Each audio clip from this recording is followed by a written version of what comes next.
Olá pessoal, tudo bem? Espero que sim, né? Mais uma vez o nosso encontro é à distância, né? E a gente vai continuar nessa circunstância até pelo menos o dia 30 deste mês de abril, tá? Nós recebemos um comunicado hoje da instituição que inicialmente iria até o meio do mês de abril, né? A suspensão das aulas presenciais, mas vai se estender até o final. Se isso é bom ou é ruim, não sei. Cada um, né, tem as suas ideias aí, né? E se é necessário também ou não é, também não compete a mim trocar essa ideia com vocês. Eu prefiro, e vocês sabem muito bem, presencial, tá? Mas de qualquer maneira é o que nós temos para o momento. Dito isso, antes de iniciar diretamente a nossa aula, né, aqui pelos vídeos, eu tenho que passar algumas informações super importantes para vocês, que é o nosso AP1, que se dará a semana que vem, certo? No dia 8 da semana que vem, conferindo a data aqui, exatamente no dia 8 da semana que vem, e ele vai ocorrer, gente, dentro do nosso horário que teríamos se a aula fosse presencial, ou seja, das 19 até as 22. Então eu vou colocar lá dentro da plataforma de vocês um material que vai ficar disponível, vai ser disponibilizada a sua abertura e vai ser encerrado a possibilidade de acessá-lo dentro desse horário, das 19 até as 22. Então, sugestão minha, vocês entrem no horário, às 19 horas, vão abrir o arquivo, vão resolver todas as tarefas, todas as atividades que estão lá dentro e vão responder no máximo até as 22 horas do dia 8. Tá? Essa é a instrução que nos passaram, ok? Caso ocorra alguma falha do sistema, alguma coisa nesse sentido, obviamente devidamente comprovado, não tem problema nenhum, ninguém vai ser prejudicado, tá? Essa é a instrução que nos passaram. Se alguns professores vão fazer diferente, gente, eu não sei. Eu recebi por e-mail da instituição essas determinações, enfim, vai ser dessa maneira que vai acontecer o nosso AP1. A matéria a ser cobrada no AP1 vai até a postagem de hoje. E hoje o que vai ser postado? Esse vídeo, certo? Com o tema que vem lá do nosso plano de ensino, certo? Vai o TDE do tema de hoje, abordado no tema de hoje, e mais um tema da aula semipresencial correspondendo ao dia 7/3, que eu ainda não havia passado para vocês. Então, eu tenho duas atividades para vocês realizarem e colocarem para dentro da plataforma até o dia 7, um dia antes da nossa aula, do nosso AP1. Tá? Então, até o dia 7 vai estar disponibilizado lá para vocês os exercícios do conteúdo de hoje e os exercícios correspondendo à aula semipresencial do dia 7/3. Tá? Então, isso é importante que vocês tenham muita ciência, tá tudo explicadinho aqui no vídeo, vocês vão olhar várias vezes, não tem problema, e também vai estar lá na plataforma de vocês. Tá? Tudo bem até aqui? Muito bem, então a gente vai começar hoje no tema de hoje. No tema da aula da semana passada, a gente falou sobre o cumprimento definitivo da sentença, né, com obrigação de pagar quantia certa. Hoje a gente vai falar sobre o cumprimento provisório da sentença, que fala sobre, né, o pagamento de quantia certa também, só que é o cumprimento provisório dessa circunstância, que está lá no artigo 520 do nosso CPC. Tá? E aí eu vou diretamente para o artigo lá e a gente vai trabalhar não só com esse aspecto, mas nós vamos trabalhar com outros hoje. Talvez a nossa aula se estenda um pouco mais, eu não sei. Vamos indo aos poucos e aí eu peço, gente, assim, um pouco de compreensão. Impossível eu passar para vocês o cumprimento provisório de sentença, de pagamento de quantia certa, sem ler os artigos e sem dar os exemplos um por um e trocar uma ideia de um por um dos artigos em si, os seus parágrafos. É impossível. Não bastaria eu aqui falar sobre uma forma geral e alguns exemplos. É importante que eu faça essa leitura com vocês, da receita do bolo, que nem eu digo, para que vocês se atentem aos detalhes e aos comentários que eu vou trocando com vocês. É chato? É. Eu sei disso. Eu já fui aluno, por vezes eu sou aluno, eu sei que é chato. Tá? Mas, infelizmente, é a circunstância que nós estamos no momento. Eu não tenho um quadro que eu possa rabiscar e fazer algum esquema prático, né, para vocês aqui. E também postá-lo não seria tão proveitoso, imagino eu, uma vez que eu não estaria ali, né, rabiscando um tempo ao vivo, vamos dizer assim. Então, peço perdão e licença, né, para desenvolver a matéria dessa forma. Mas então vamos lá. O artigo 520 fala a seguinte circunstância: o cumprimento provisório da sentença, impugnada por recurso desprovido de efeito suspensivo, será realizado da mesma forma que o cumprimento definitivo, sujeitando-se ao seguinte regime. Olha só. Então, quer dizer, eu tenho uma sentença e ela pode ter sido impugnada por algum recurso? Pode.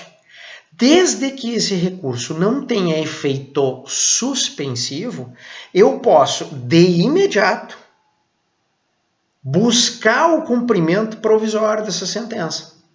E o juiz ele não pode fazer isso de ofício, ele tem que ser provocado, que é isso que diz o inciso 1º desse artigo 520. Corre por iniciativa e responsabilidade do exequente. Olha só, a iniciativa eu já disse para vocês. É o exequente que vai buscar isso, vai fazer a petição. Vamos cumprir provisoriamente já aí, uma vez que o recurso à impugnação desse sujeito executado, ele não tem efeito suspensivo da sentença, né, dos efeitos da sentença. Então já toca para frente. Mas tem um detalhe super importante aqui. A responsabilidade também vai ser do exequente, do credor. Mas por que essa responsabilidade? Para e vamos dar uma analisada, gente. Se o sujeito teve uma sentença que não foi favorável para ele, mas ele impugna ou entra com algum recurso, mesmo que não tenha efeito suspensivo esse recurso, existe a possibilidade de reverter a sentença. E revertendo a sentença, ele tinha razão, o executado, e não o exequente. Mas o exequente já provisoriamente ele já me sacou um pouco de dinheiro lá atrás, como é que fica? Aí é que entra essa responsabilização do exequente do inciso 1. Ele tem que daqui a pouco calcionar, né, em juízo, fazer o depósito em juízo, já recolhe esse dinheiro, já me traz para cá, mas eu vou deixar parado aqui uma caução, de modo que, revertendo a situação lá na frente, eu não gastei aquele dinheiro. Ele é meu, mas ele está parado, não posso fazer uso dele ainda. Certo? Então vamos lá. Inciso 1, então, corre por iniciativa e responsabilidade do exequente, que se obriga, se a sentença for reformada, a reparar os danos que o executado haja sofrido. Perceberam? Seguindo no 2, fica sem efeito, sobrevindo decisão que modifique ou anule a sentença, objeto da execução, restituindo-se as partes ao estado anterior, e liquidando-se eventuais prejuízos nos mesmos autos. Então é aquilo que eu disse para vocês, nesse primeiro momento, né? Vá que a sentença seja reformada. Vai voltar tudo ao estado quo ante, e se eventuais prejuízos, eu vou ter que arcar com aquilo ali. Eu, exequente, vou ter que arcar. Então percebam, eu já vou fazer execução provisória, né, talvez levantamento de dinheiro e tudo mais, mas eu sou responsável por aquele valor caso a ação, né, a sentença seja reformada. Isso é importante que a gente tenha na cabeça. Tá? Vamos encarar uma execução provisória? Vamos encarar uma execução provisória, mas nós temos algumas responsabilidades.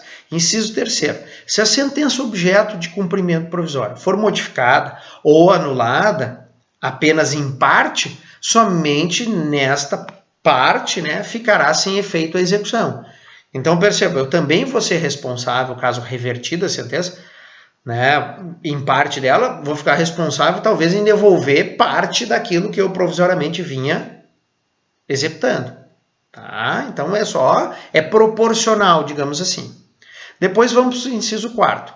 O levantamento de depósito em dinheiro e a prática de atos que importem transferência de posse ou alienação de propriedade ou de outro direito real, ou dos quais possa resultar grave dano ao executado, dependem de caução suficiente e idônea, arbitrada pelo juiz e prestada nos próprios autos. Então perceba, se por acaso a gente ventilando a situação de reversão de sentença, né, e aqueles atos provisórios de expropriação, de levantamento, podem trazer um prejuízo muito grande para o executado, o juiz vai arbitrar um valor de caução, que é aquilo que eu já falei para vocês. Tá? O juiz ele vai arbitrar um valor de caução para resguardar, neste momento provisório, né, a possibilidade do executado se tornar vencedor ao final da lide. Tá? Então, é nesse sentido. Parágrafo 1º. No cumprimento provisório da sentença, o executado poderá apresentar impugnação, se quiser, nos termos do artigo 525. O que diz o 525? Transcorrido o prazo do 523, qual é o prazo? 15 dias para pagamento voluntário, né? Inicia 15 dias para o pagamento daí, para apresentar a impugnação, né? Que nós vimos no último encontro. Então, diz lá no 525, transcorrido o prazo previsto no 523, que é o prazo de 15 dias para pagar voluntariamente, inicia-se o prazo de 15 dias para que o executado, independentemente de penhora ou nova intimação, apresente nos próprios autos sua impugnação. Tá? Então, fica claro aí para vocês, ó, no cumprimento provisório de sentença, o executado poderá apresentar impugnação. Tá? Dentro daquele prazo lá do 525, já estabelecido no 525. Parágrafo 2º. A multa e os honorários a que se refere o parágrafo 1º do 523 são devidos no cumprimento provisório da sentença, condenatória ao pagamento da quantia certa. Lembra lá do 523, parágrafo 1º, gente, que dizia o seguinte, olha só. O sujeito tem um prazo para pagar espontaneamente em 15 dias. Tá? Ele foi intimado para fazer isso. Se ele não pagar dentro desses 15 dias, já tem multa de 10% e mais 10% também de honorários advocatícios. Vocês lembram disso? Aqui acontece a mesma coisa. Tá? Então, no caso, né, da multa do parágrafo 1º 523 são devidos no cumprimento provisório também. Tá? Tudo que lá no cumprimento definitivo, aqui no provisório em relação à multa, né, do 523, parágrafo 1º, vai ser mantido. Parágrafo 3º. Se o executado comparecer tempestivamente e depositar o valor com a finalidade de isentar-se da multa, essa que eu acabei de falar, o ato não será havido como incompatível com o recurso por ele interposto. Então, quer dizer, ele vem e paga, gente, e ao mesmo tempo entra com recurso. Pode, não é incompatível. Tá? Então, assim, ele pagando isso, ele não está assumindo a dívida. Ele simplesmente está se resguardando da possibilidade de ter que pagar multa de 10% e mais 10% de honorários. Então, ele está se resguardando dessa possibilidade e ele entra com recurso. É compatível? É compatível. Seguindo, então.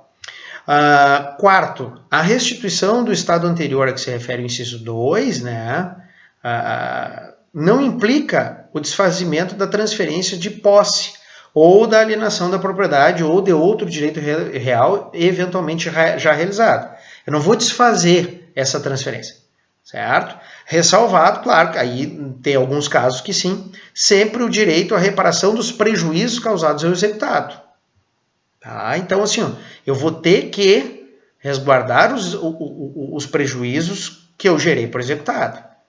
Não necessariamente eu vou ter que fazer a transferência, o retorno dessas situações, de posse, de transferência e tudo mais. Tá? Parágrafo 5º. Ao cumprimento provisório de sentença, que reconhece a obrigação de fazer, de não fazer ou de dar coisa, aplica-se no que couber o disposto nesse capítulo. Essa parte do cumprimento de fazer e de não fazer, gente, é o que eu vou passar para vocês daqui um pouquinho, tá? A gente não vai ficar só no cumprimento provisório hoje, a gente vai se estender um pouquinho, tá? Então, no que for possível, né, a gente vai utilizar também na obrigação de fazer, de não fazer ou de dar coisa, tá? 521. A caução prevista no inciso 4º do 520, desse nosso próprio artigo aqui, que a gente acabou de ver, poderá ser dispensada em alguns casos. Quais são os casos que pode ser dispensada a caução? Quando o crédito for de natureza alimentar, independentemente de sua origem. Perfeito, tá, gente? É uma situação um pouco óbvia, né? Caráter alimentar, eu preciso hoje, inclusive uma questão de tutela antecipada, né? Um pedido liminar, tá? E se eu estou precisando de alimentos hoje, eu não tenho como fazer caução alguma. Tá? Inciso 2. O credor demonstrar situação de necessidade. Então aqui, nós não vamos nos basear tão somente, gente, com relação a uma declaração de pobreza. Muito embora alguns doutrinadores, algumas circunstâncias, sim, se admite tão somente a declaração. Tá? Mas aqui, nesses casos mais específicos, em que os valores são maiores e ainda o risco de uma reversão de sentença, não vai ser somente a declaração. Eu vou ter que comprovar para o juiz por outros meios. Se é pessoa física, contra-cheque, prolabore, né, como autônomo, declaração de imposto de renda dos últimos 3 anos, enfim. Tá?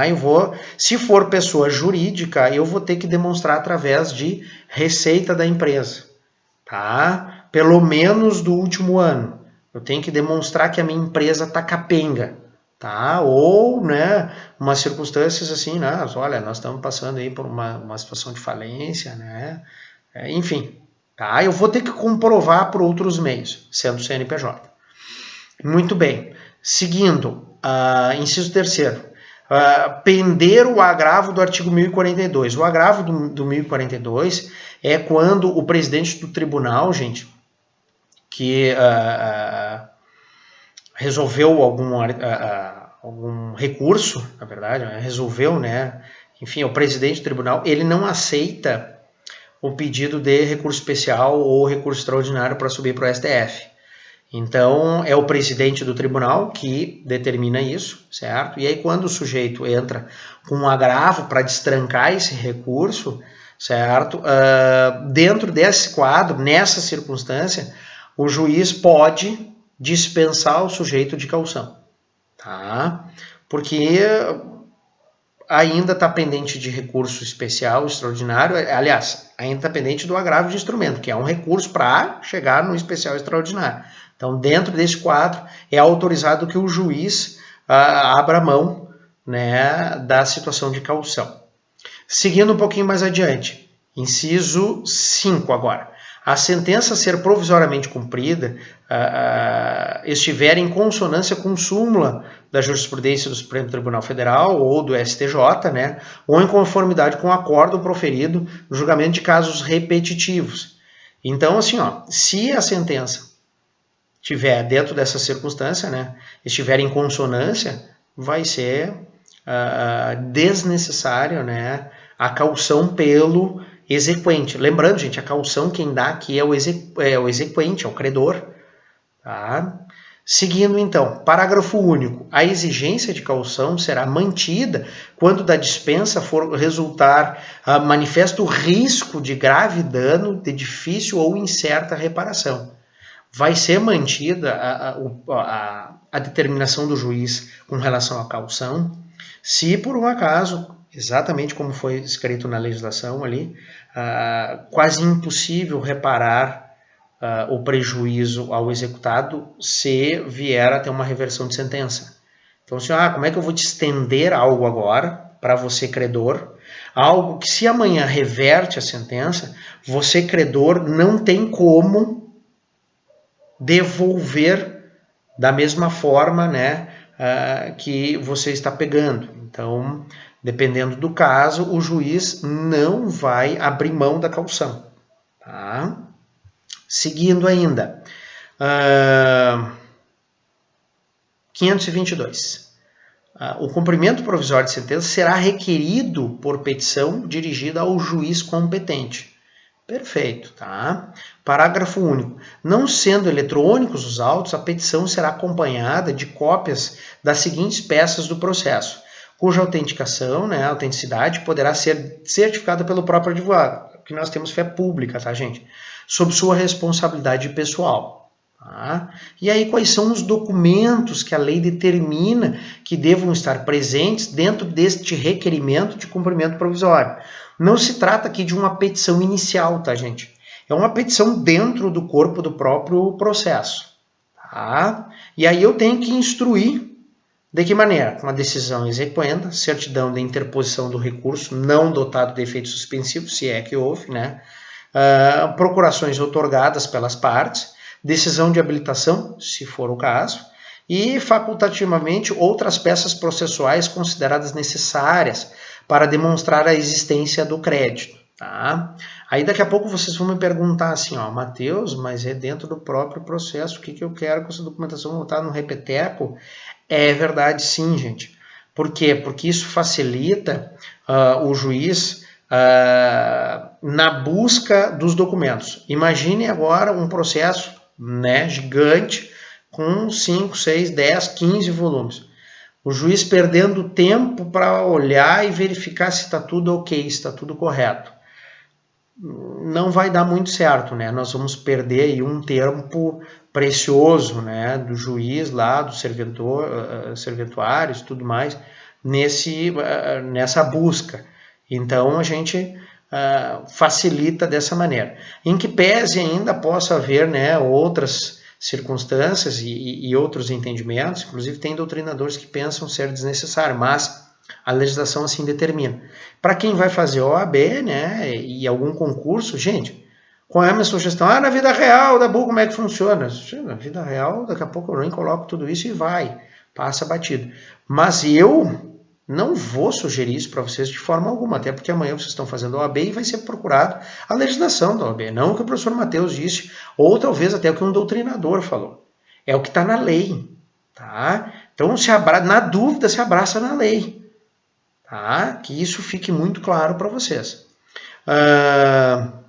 Dito isso, a gente encerra essa parte do cumprimento provisório da sentença, né, que determina ali o pagamento de quantia certa, e aí nós vamos dar um salto, gente, lá pro artigo, deixa eu chegar ali,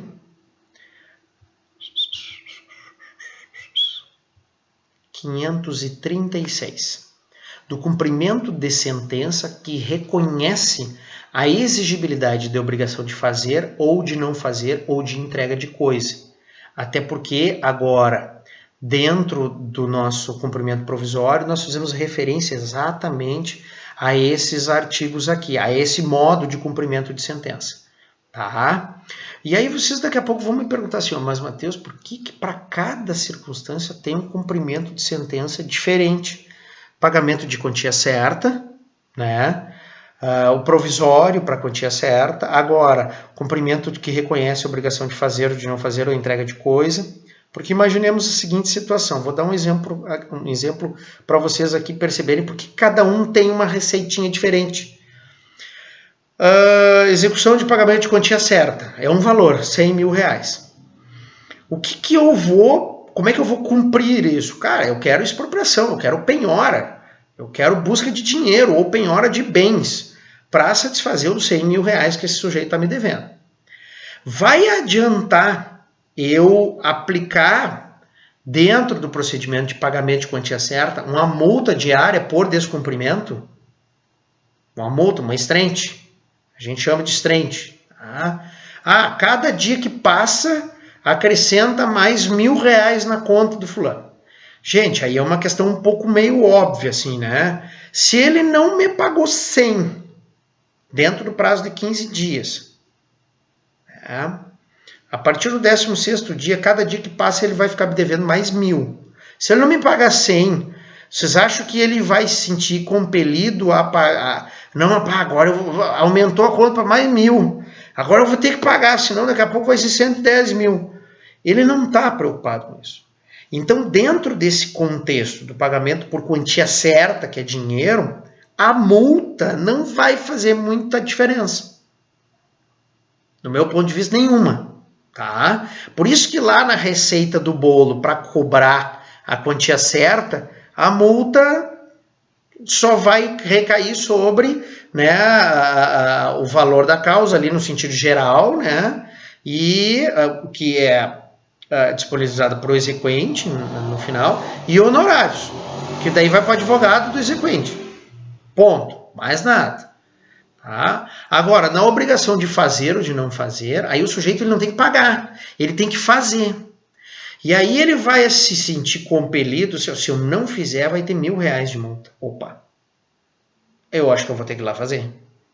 Vocês estão entendendo? Então, por isso que cada um desses modos de cumprimento de sentença, pagamento de quantia certa, de fazer, de não fazer, de dar coisa, cada um tem uma receita do bolo.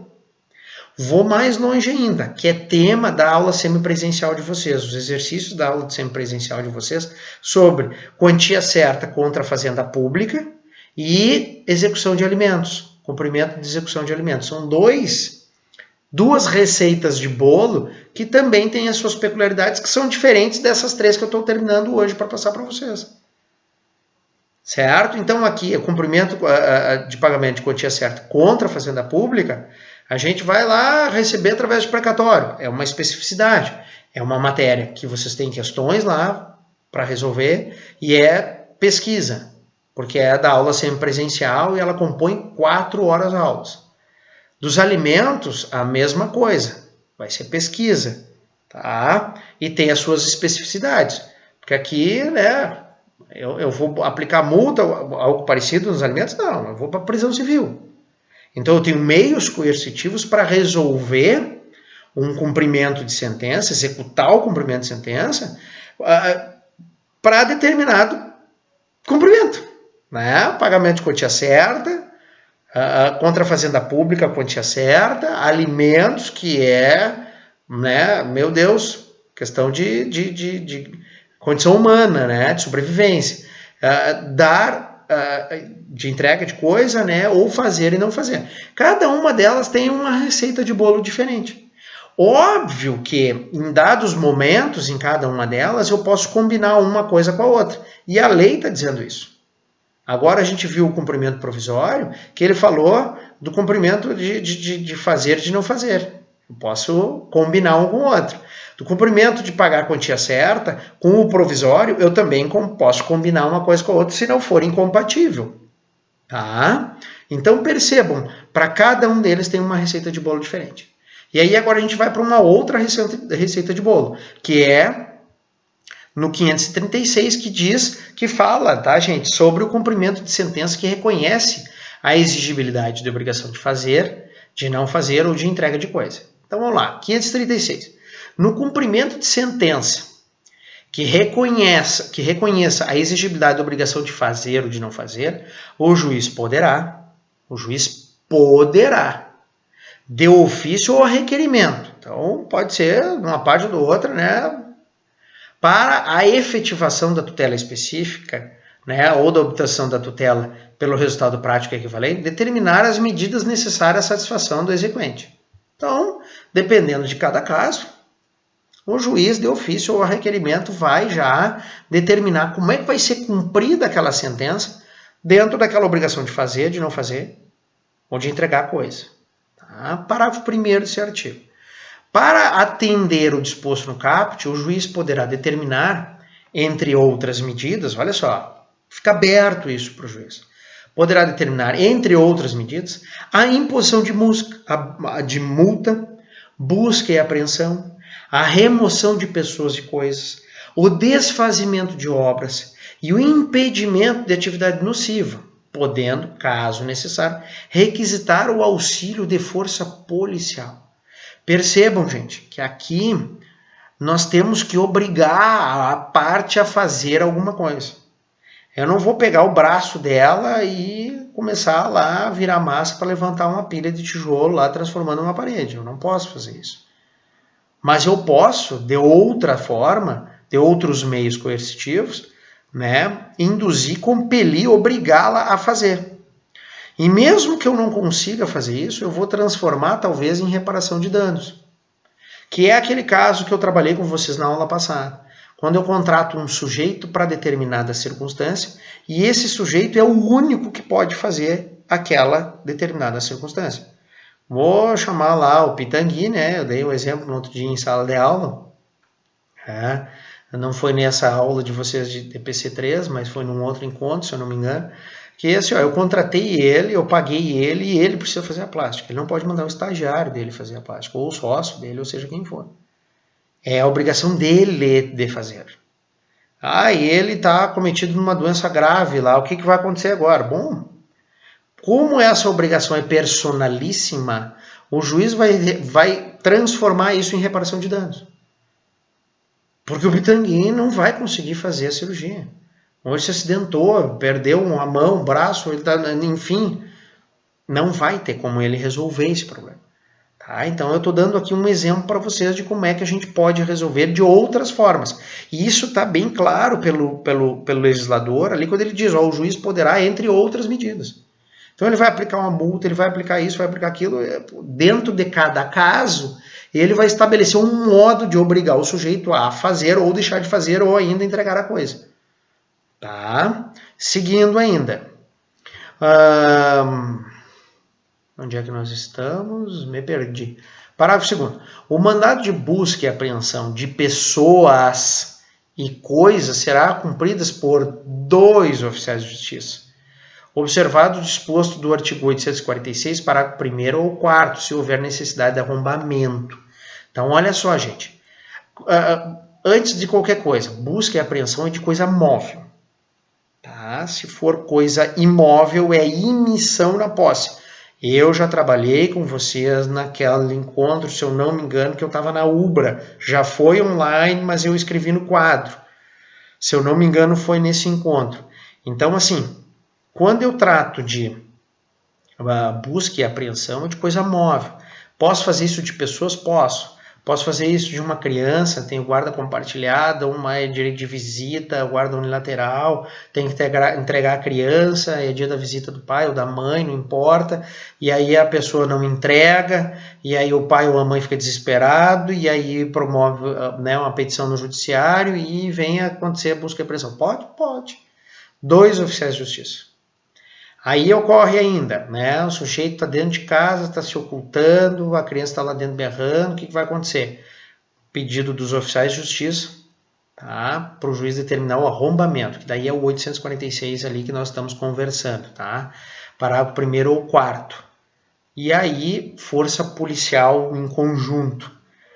Tá, então vamos fazer o arrombamento, vai ser lavrado boletim de ocorrência, vai ficar uma cópia para o Poder Judiciário, outra cópia para os entes da polícia que estavam junto, vai ser aberto um expediente, crime por desobediência, é uma série de circunstâncias que nós, nos nossos artigos da Receita do Bolo, vamos deixar muito claro agora. Seguindo então.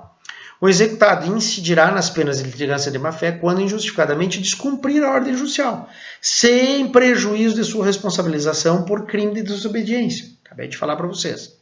No cumprimento de sentença que reconhece a exigibilidade da obrigação de fazer ou de não fazer, aplica-se o artigo 525, no que couber. O que é o artigo 525, gente? Transcorrido o prazo de cumprimento dentro do prazo de 15 dias, abre-se prazo de mais 15 dias para o sujeito impugnar. Perceberam que a gente consegue combinar um com o outro? Muito bem. Seguindo. Parágrafo 5º. O disposto nesse artigo aplica-se, no que couber, ao cumprimento de sentença que reconhece deveres de fazer, de não fazer, de natureza não obrigacional, inclusive multa, tá, gente? 537. Tá lá ela, ó. A multa independe de requerimento da parte e poderá ser aplicada na fase de conhecimento, em tutela provisória, ou na sentença, ou na fase de execução, desde que seja suficiente e compatível com a obrigação e que se determine prazo razoável para o cumprimento do preceito. Percebam, gente, em qualquer momento da fase processual eu consigo a aplicação de multa, diante de um descumprimento da obrigação de fazer. Matheus, me dá um exemplo que esse parágrafo aí, esse artigo aí me deixou fora da casinha. Muito bem, vamos lá. Eu estou dentro de um processo, fase de conhecimento, e a prova, eu sou autor e eu não tenho a prova. Quem tem a prova é o réu. E aí eu peço para o juiz a inversão do ônus da prova, e eu posso pedir, posso, em determinadas circunstâncias, situação específica, né? Exemplo aí, estou executando lá um título lá, vamos dizer, puxa agora da memória, Matheus, pelo amor de Deus, seguro, a pólice de seguro, não tem o número do contrato do seguro, muito embora eu tenha, eu tive lá na época, ou nunca foi me entregue, porque isso já aconteceu comigo, pessoa física mesmo, eu tive até seguro, de vida inclusive, e o beneficiário, o único beneficiário era meu pai. Meu Deus, tá, e a minha mãe vai ficar como? Pergunta para mim como é que foi feito. Isso eu não sei, mas estavam descontando da minha conta direto. Cadê o contrato disso? Eu tive que ir no banco 2, 3 vezes, aconteceu isso comigo de verdade. E aí para tentar restituir os valores, porque eles já tinham descontado 2 ou 3 meses e eu fui me dar conta lá adiante. E aí eles estavam criando embaraço para me devolver o dinheiro e, enfim, eu não assinei contrato, nem seguro de vida, nenhum, não tinha feito isso.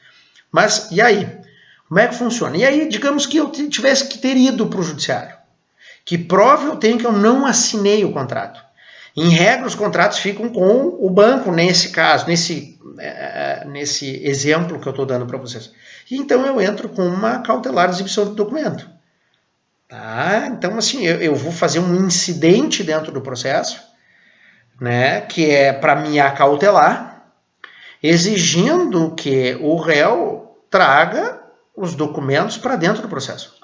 Muito bem. Se eu tenho um contrato, eu assinei um contrato com vocês aí, vocês é que devem trazer para dentro dos autos o contrato, de modo a comprovar que eu, autor, estou entrando com a demanda de forma leviana, enfim, temerária, algo parecido.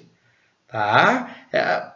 Isso tem que ficar muito claro na cabeça de vocês. Em qualquer momento do processo, eu posso atravessar uma petição, eu tenho que conversar com o juiz sobre alguma coisa que é peculiar àquele momento, àquele processo, e que me traz prejuízo caso o judiciário não atenda o meu pedido. Então, é uma cautelar, execução do documento, algo nesse sentido. Tá? Eu tenho que ouvir uma testemunha de forma antecipada, porque ela vai viajar para o exterior ou está acometida de grave doença e corre o risco de morrer amanhã.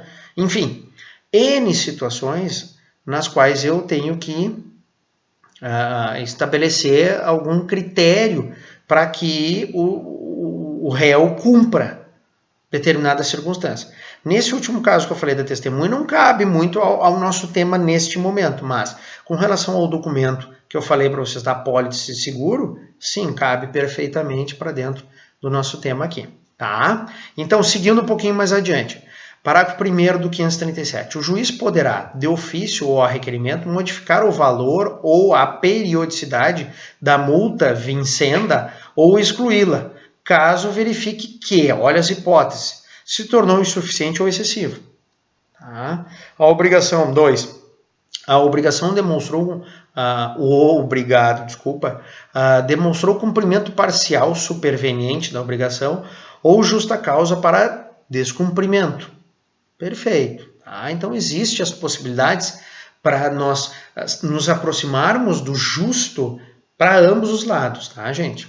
Parágrafo 2º. O valor da multa será devido ao exequente. Então, assim, a multa, para quem é que vai esse valor da multa? Ao exequente. Tá? Parágrafo 3º. A decisão que fixa a multa é passiva de cumprimento provisório, devendo ser depositada em juízo, permitido o levantamento do valor após o trânsito em julgado da sentença favorável à parte. Perfeito, nada de muito difícil aqui. Parágrafo 4º. A multa será devida desde o dia em que se configurar o descumprimento da decisão e incidirá enquanto não for cumprida a decisão que a tiver cominado. Tranquilo também, sem maiores problemas de interpretação e entendimento. Parágrafo 5º. O disposto nesse artigo aplica-se, no que couber, ao cumprimento de sentença que reconhece deveres de fazer, de não fazer, de natureza não obrigacional, que é em relação a multas e, enfim, aos arbitramentos do juiz. Tá? Seguindo um pouquinho mais adiante, para finalizar, nós temos aqui o cumprimento de sentença que reconhece a exigibilidade da obrigação de entregar a coisa. É um artiguinho só, 538. 38. Não cumprida a obrigação de entregar coisa no prazo estabelecido na sentença, será expedido mandado de busca e apreensão ou de emissão na posse em favor do credor, conforme se trata de coisa móvel ou imóvel. Eu já conversei com você sobre isso. Parágrafo 1º. A existência de benfeitorias deve ser alegada na fase de conhecimento, de contestação, de forma discriminada e com atribuição, sempre que possível e justificadamente, de respectivo valor. Então, assim, ó, gente, eu quero cobrar as benfeitorias que eu fiz lá e tudo mais, eu quero um abatimento, eu quero algo nesse sentido, enfim. Eu tenho que fazer isso dentro da fase de conhecimento.